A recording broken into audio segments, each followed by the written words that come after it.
जी, अस्सलाम वालेकुम। Welcome to Pakistan stock नेटिक। उम्मीद है कि आप तमाम दोस्त खैरियत से होंगे और वीकेंड अच्छा गुज़र रहा होगा। माज़रत यार जुमे वाले दिन जो है वो वीडियो नहीं बन सकी। तो कोशिश ये करते हैं कि आज जितना भी फ़ीडबैक है, जितने भी सवालात हैं, उनके जवाबात जो है वो देने की हम पूरी कोशिश करेंगे, चाहे वीडियो थोड़ी-सी लंबी ही क्यों ना हो जाए। पहला सवाल जो है वो नौशाद साहब का है, कहते हैं जी कॉसम कैसा शेयर है? यार देखिए कॉसम अच्छा शेयर है इस हवाले से कि इसमें वॉल्यूम-शॉल्यूम लग जाता है। बाकी जिस तरह के हमारे मुल्क के हालात चल रहे हैं, थोड़ी-सी कोशिश ये करें कि कोई फंडामेंटली थोड़ा-सा स्ट्रॉन्ग शेयर आप चूज़ कर लें। आगे चलते हैं जी और अफ़ान खान असफ़र खान साहब हैं, कहते हैं जी कि सर इस वक़्त परचेज़िंग के लिए कौन-सा शेयर बाय करना चाहिए? देखिए ये बड़ा एक जनरल सा क्वेश्चन है। मैं कोशिश कर रहा हूँ कि क्योंकि देखिए मैं एक बात आपको और बताऊँ कि अगर हम डायरेक्टली किसी शेयर का नाम लेते हैं और उसके बाद उसकी प्राइस को अगर पिन पॉइंट करते हैं, तो अकॉर्डिंग टू लॉ जो है ये जुर्म होगा और ये जुर्म है। तो फिर भी हम लोग बहरहाल परवाह नहीं करते। तो कोशिश करते हैं कि कोई व्हाट्सएप का कोई सिलसिला बनाएँ ताकि इस किस्म के सवाल आप वहाँ पे पूछ सकें। कोई थोड़ा-सा राउंड फिगर्स में पूछ लिया करें ताकि हम भी राउंड में जवाब दें, तो बचत हो जाती है फिर। आगे फ़ारूकी साहब हैं, बहुत शुक्रिया जी फ़ारूकी साहब। अ, अगला सवाल जो है वो फैज़ुल हक साहब का है, कहते हैं जी कि नेशनल बैंक ऑफ पाकिस्तान 2018 में 20,000 शेयर्स लिए थे, ठीक है, ₹52 के। अ, देखिए फैज़ साहब आपको याद होगा कि मैं अक्सर अपनी वीडियोज़ में ये इस बात का ज़िक्र करता हूँ कि देखिए जब आप कोई भी शेयर खरीदें तो उसको टाइम के साथ नथी ना किया करें। तो बिल्कुल ये सिर्फ़ ऐसा नहीं है कि मैं आपके इस बाइंग के ऊपर कोई क्वेश्चन कर रहा हूँ या आपके इस सवाल की वज़ह से बहुत सारे लोगों को बातें समझ में आने आ जाएँगी। तो ये देखिए अगर आपने 2018 में इसको ₹52 पे खरीदा था और आज 5 साल इंतज़ार करने के बाद वो ₹32 पे खड़ा है, तो बात तो फिर कुछ ना हुई, 32 या 29 पे है शायद। तो गुज़ारिश ये है कि चीज़ों को इस तरह से कभी भी आप नत्थी मत फ़रमाइए। अब रहा सवाल इस चीज़ का कि अब क्या किया जाए? अभी आप थोड़ा इंतज़ार करें और मैं इसको ज़रा देख लूँ कि इसकी क्लोज़िंग कहाँ पर है, तो फिर इसकी कोई स्ट्रैटेजी बनाएँ आप। जब आप स्ट्रैटेजी बनाएँगे तो फिर आप इसमें से निकल सकते हैं। अगर आप ₹52 का इंतज़ार करेंगे कि ये 52 पे जाए और मैं इसको बेचूँ तो शायद अभी ये कहना क़ब्ल-अज़ वक़्त होगा कि ये कहाँ कब जाएगा। एनबीपी मुझे ज़रा देख लेने दें इसको। नहीं जी, ये तो 32 से भी नीचे आ गया। पिछले दिनों जब मैंने देखा था तो ये 32 पे था तकरीबन। मेरा ख़्याल 31 या 32 पे था। अभी आप इंतज़ार फ़रमाइए और जैसे ही ये 30 से ₹35 की रेंज में आए, तो फिर आप इसमें बाइंग सेलिंग करें। सेल करें, बायबैक करें, सेल करें, बायबैक करें। एक तो तरीका इसका ये है। दूसरा तरीकाकार इसका ये है कि आप कोई ऐसा शेयर तलाश करें कि जो काफ़ी नीचे गया हो और उसके ऊपर आने के परसेंटेज वाइज़ चांसेस बहुत ज़्यादा हों। तो देन आप इसको उसके अंदर स्विच कर दें और ये अराउंड जो इस वक़्त मेरा ख़्याल है कि आपका जो लॉस है वो कोई अराउंड 40% का लॉस है। तो उसमें से आप गेन करने की कोशिश करें। तो अगर तो आपको कुछ चीज़ें समझ में आ जाती हैं तो बड़ी अच्छी बात है। लेकिन अगर आप किसी जगह पर कोई मुश्किल महसूस करते हैं तो फिर मुझे व्हाट्सएप कर लीजिएगा, फिर कोशिश करेंगे कि जो भी कोई मशवरा हो सका। आगे चलते हैं जी और अगला सवाल जो है मोहम्मद नौशाद साहब का है, कहते हैं जी कि पायनियर कहाँ तक डाउन जाएगा? इसमें कब बाइंग बनती है? देखिए पायनियर सीमेंट जो है इसके प्लांट के हवाले से जो खबरें हैं वो काफ़ी अच्छी हैं। अ, इस वक़्त इसकी जो प्राइस है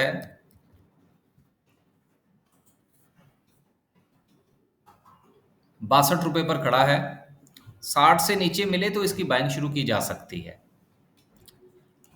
लेकिन ये चीज़ ज़हन में रखिएगा कि सीमेंट के ऊपर किसी भी वक़्त प्रेशर दोबारा आ सकता है। अगर आप 60 से नीचे इसको खरीदें तो फिर थोड़ा-सा इंतज़ार कीजिएगा आने वाले दिनों में। इ इमरान अहमद साहब हैं, शुक्रिया जी आपका। आगे चलते हैं जी, अगला सवाल जो है वो अली अली साहब हैं, कहते हैं जी कि बादशाह कौन-सा शेर है? बादशाह का शेर बता देते हैं जी आपको कौन सा है। ये है जी, एकेडी कैपिटल। ये बादशाह का शेर है। आगे चलते हैं।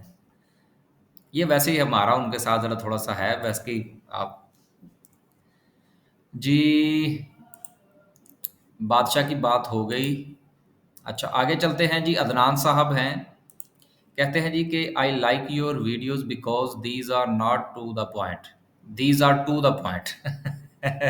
माज़रत जी, लगता है कि नज़र कमज़ोर हो गई है। मेहरबानी है जी आपकी। आगे चलते हैं। अ, ये कौन साहब हैं?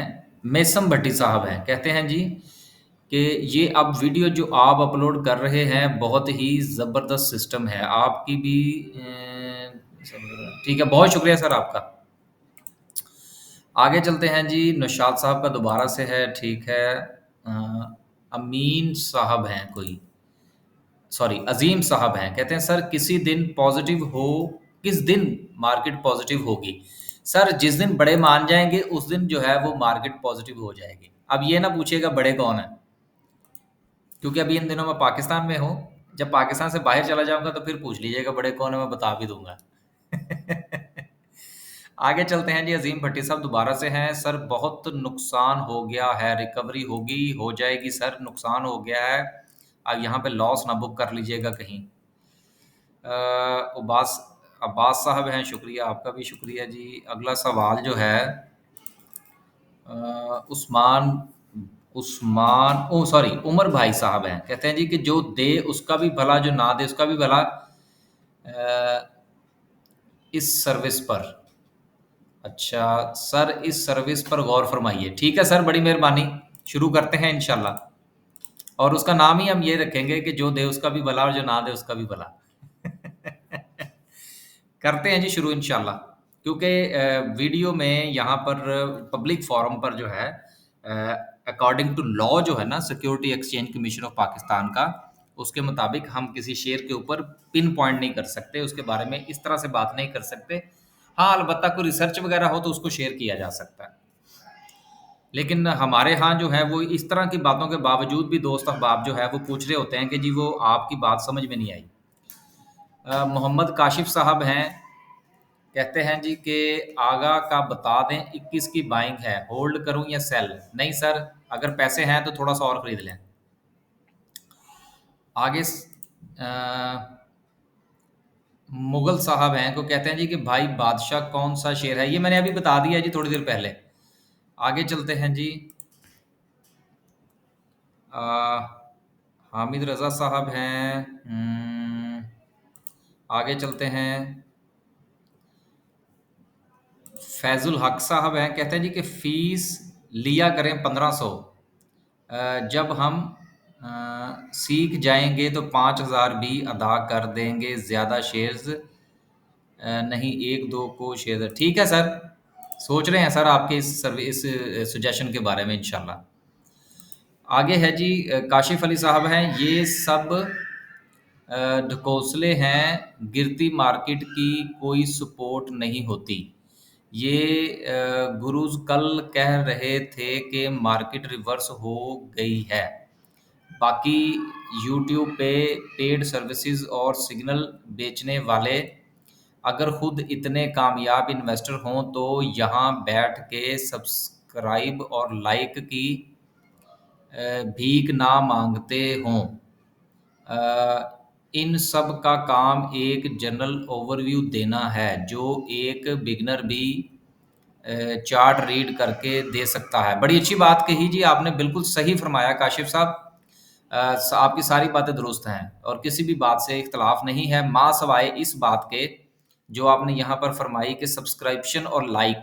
मेरा ख्याल है कि शायद मैंने कभी भी ना तो सब्सक्रिप्शन के लिए कहा है ना लाइक के लिए। हाँ, बल्कि जो हमारा दूसरा चैनल है उसके हवाले से भी हमारी जो गुजारिश होती है वो यही होती है जी कि अगर आप मुनासिब समझे तो कर लें, नहीं तो रहने दें। ठीक है ना। बहरहाल अच्छी बातें लिखी हैं आपने, लोगों को इस पर अमल करना चाहिए और आपको भी थोड़ा सा यूट्यूब से परहेज करना चाहिए। आगे चलते हैं जी। रहबाना साहिबा हैं, ये पूछती हैं जी कि सर अगर आप सही गाइड करें तो भी आपका भला, ना करना चाहें तो भी भला। ठीक है जी, मेहरबानी है आपकी। बहनों बेटियों की बातों को हम वैसे भी जो है वो क्या कहते हैं, पसंद करते हैं। आगे चलते हैं जी। मुजफ्फर मजहर अली साहब हैं। सर कहते हैं पाकिस्तान बैंकरप्ट होने वाला है। तो यार ये बंदा पता नहीं कौन है जो ये इस किस्म की खबरें फैला रहा है कि जी पाकिस्तान बैंकरप्ट होने वाला है। अगर उसने बैंकरप्ट होना है तो किसी को बता के होना है, रातों रात हो जाएगा, फिक्र नहीं करें। अभी फिलहाल कुछ ऐसी पोजीशन नहीं है। आगे चलते हैं जी। और सईद वजीर साहब हैं, एग्जैक्टली ब्रदर सर्विस स्टार्ट कर दें। ठीक है जी, कर देते हैं जी। आगे चलते हैं। और रुहेल साहब हैं, कहते हैं सर एफएफएल एंड सर्विस बहुत डाउन चले गए हैं। मेरी बाइंग 10 रुपये 90 पैसे और 470 की है। अराउंड 10,000 और 1,000 शेयर्स हैं। इसमें फ्यूचर पोटेंशियल क्या है? लॉस में सेल कर दिया जाए या क्या कि एमसीबी में इन्वेस्ट करें?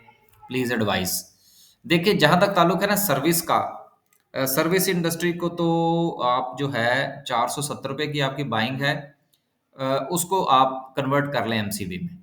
और जो एफएफएल है इसको आप कन्वर्ट कर लें सिनर्जी में। आगे चलते हैं। आगे चलते हैं जी। और अशफाक अहमद साहब हैं, कहते हैं जी कि आपको यूरोपियन होने की माफ़ी देते हैं, पाकिस्तान के बेटे हैं। मेहरबानी सर, ये आगे आपने क्वेश्चन मार्क लिखा है जो डाला है ये ज़रा खतरनाक है, बाकी बात आपकी ठीक है। आगे चलते हैं जी। इकराम बेग साहब हैं, सर नेकी और पूछ पूछ तो आपको सभी मालूम है कि I have, if you are doing this give some homework to audience. जी बिल्कुल, अगर हम वो सर्विस शुरू करते हैं जो हम सोच रहे हैं, तो फिर आपको भी काम दिया करेंगे ना, इंशाल्लाह। अच्छी सुजेशन है, सुजेशंस देते रहा करें यार आप दोस्त अहबाब भी। साजिद साहब हैं, कहते हैं जी कि पहली बात, you are doing a good job sir जी। How can you tell the shares is just over valued और अंडर वैल्यूड? सर जी, किसी भी शेयर्स को कैसे देख सकते हैं? देखिए, ओवर वैल्यूड और अंडर वैल्यूड के हवाले से हमने कई बार बात की है कि आप कोई भी शेयर पकड़ें, उसकी ईपीएस देखें, उसको 10 के साथ ज़रब दे के देखें। अगर उसकी ईपीएस को 10 के साथ ज़रब देने देने के बाद उसकी जो मौजूदा प्राइस है, अगर वो उस प्राइस से नीचे है तो वो अंडर वैल्यूड है, अगर ऊपर है तो वो ओवर वैल्यूड है। ये एक झटका सा फार्मूला है, ज़्यादा पेचीदगी में जाए बगैर आप यहाँ से शुरू करें, तो फिर आहिस्ता आहिस्ता दूसरी चीज़ों को भी इसमें फैक्टर इन करते रहिएगा। अगला सवाल जो है वो अवैस साहब का है, कहते हैं जी अस्सलाम वालेकुम। वालेकुम सर, ये बताइए एचबीएल अराउंड 102 कैसा है? सर जी 100 के करीब अच्छा है, जैसे जैसे नीचे जाए थोड़ा थोड़ा सा इसको देखना चाहिए, गौर फरमाना चाहिए। आगे चलते हैं जी। अरशद साहब हैं, sir I have 1000 pioneer 74, what should I do now? इंतज़ार फरमाइए, अभी फ़िलहाल इनमें बाइंग सेलिंग करने की कोशिश मेरा ख्याल है नुकसान पहुंचा सकती है। मोहम्मद अदनान हनीफ साहब हैं, अस्सलाम वालेकुम। अस्सलाम सर, किसी शेयर्स में अकोमोलेशन स्टार्ट होने का कैसे पता चलता है? देखिए, अकोमोलेशन स्टार्ट होने का पता इस तरह से चलता है कि एक वक्त ऐसा आता है कि उस शेयर के अंदर जो वॉल्यूम है वो बिल्कुल ड्राई होना शुरू हो जाता है। ठीक है?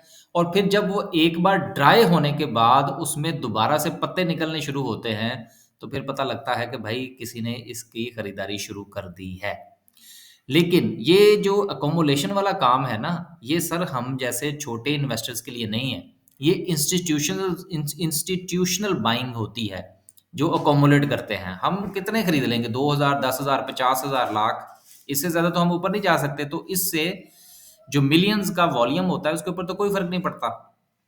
तो इसलिए आप अगर इस इंतज़ार में रहेंगे कि जी कोई अकोमोलेट कर रहा है तो मैं भी करना शुरू कर दूँ, तो शायद आपको नुकसान होगा। आप कोशिश ये करें कि किसी शेयर को उस वक़्त पकड़ने की कोशिश करें जिस वक़्त उसका वॉल्यूम ड्राई हो रहा हो, ठीक है ना? बजाय इसके कि कोई एक्यूमुलेट करे फिर आप करें, पहले आप करें फिर कोई और करे। अगर ना समझ आई हो हमारे सवाल की, सॉरी जवाब की, तो दोबारा पूछ लीजिएगा। अली शान साहब हैं, थैंक यू सर आपका। आगे चलते हैं जी। और जुगनू साहब हैं, no problem bro but eagerly waiting. ठीक है सर। हाँ, ये मैंने वो मैसेज भेजा था ना कि वीडियो अपलोड नहीं हो रही, उसके जवाब में लिखा मैंने। अच्छा जी, जॉब साहब हैं, कहते हैं जी sir Hascol flying cement and city pharma को आप कैसे देखते हैं? सर मैं इनको बड़ा गौर से देखता हूँ, सिटी फार्मा को, गौर फरमाइएगा। आगे चलते हैं जी। फ़ारूकी साहब का दोबारा मैसेज है, शुक्रिया सर। फ़ारूकी साहब हमें रेगुलर जो है वो फीडबैक देते हैं, मेहरबानी है उनकी।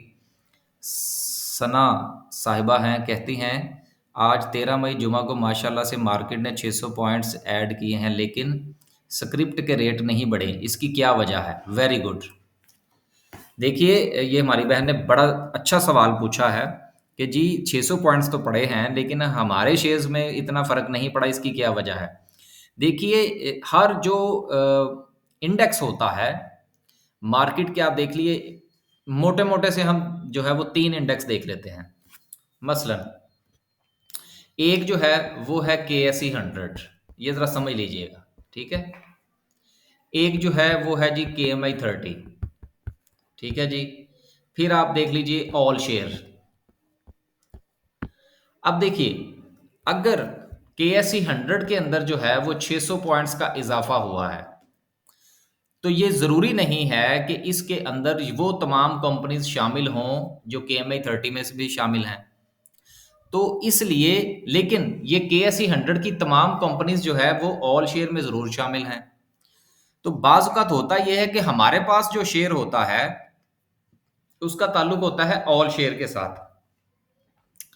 जबकि केएसई 100 में जिन शेयर्स के अंदर बढ़ोतरी पैदा हुई है, उनका ताल्लुक केएसई 100 के साथ है। हमारे पास वो शेयर नहीं है, तो लिहाजा इंडेक्स तो हमें बढ़ता हुआ नजर आएगा लेकिन हमारे शेयर की प्राइस जो है वो उसी जगह पे खड़ी रहेगी। तो इसलिए हर शेयर का एक इंडेक्स होता है। आपने ये देखना होगा कि आपके शेयर का ताल्लुक जो है वो किस इंडेक्स के साथ है। इसलिए बाज़-औक़ात जो है वो कुछ शेयर्स ऐसे होते हैं जो मार्केट को चलाते हैं और कुछ शेयर्स ऐसे होते हैं जो मार्केट चलती है तो चलते हैं। तो इसलिए हमें ये देखना होगा कि हमारे पास जो शेयर है उसका ताल्लुक केएसई 100 से है, उसका ताल्लुक केएमआई 30 से है, उसका ताल्लुक केएसई 30 से है, उसका ताल्लुक जो है वो ऑल शेयर से है, किस इंडेक्स के साथ उसका ताल्लुक है। फिर हमें इस बात की समझ आएगी कि इंडेक्स तो बढ़ा, शेयर्स की प्राइस क्यों नहीं बढ़ी। अगर फिर भी समझ ना आई हो तो आप दोबारा से ये सवाल पूछ सकती हैं। हमारे दरवाजे खुले हैं, हम इंशाल्लाह जवाब देने की कोशिश करेंगे। बहरहाल सवाल बड़ा अच्छा था और हमें खुशी है कि ऐसे सवालात भी आने शुरू हुए हैं। माँ सवाए इस चीज़ के कि जी शेयर बता दें। शेयर बताना वैसे ही हमें इतना पसंद नहीं है। अच्छा जी, आगे चलते हैं। और अगला सवाल अगला सवाल भी हमारी बहन का है, नायला साहिबा है। गुड, ठीक है जी, मेहरबानी है आपकी। बस जी, आज तकरीबन सारे सवाल जो आज तक की तारीख के थे वो निपटा दिए हमने। बाकी इंशाल्लाह कल से जब आएंगे तो कल का दिन चढ़ेगा तो फिर देखेंगे। अल्लाह हाफिज़। मार्केट की वीडियो इंशाल्लाह आज बनेगी और कोशिश करेंगे कि कल अपलोड कर दी जाए। शुक्रिया जी।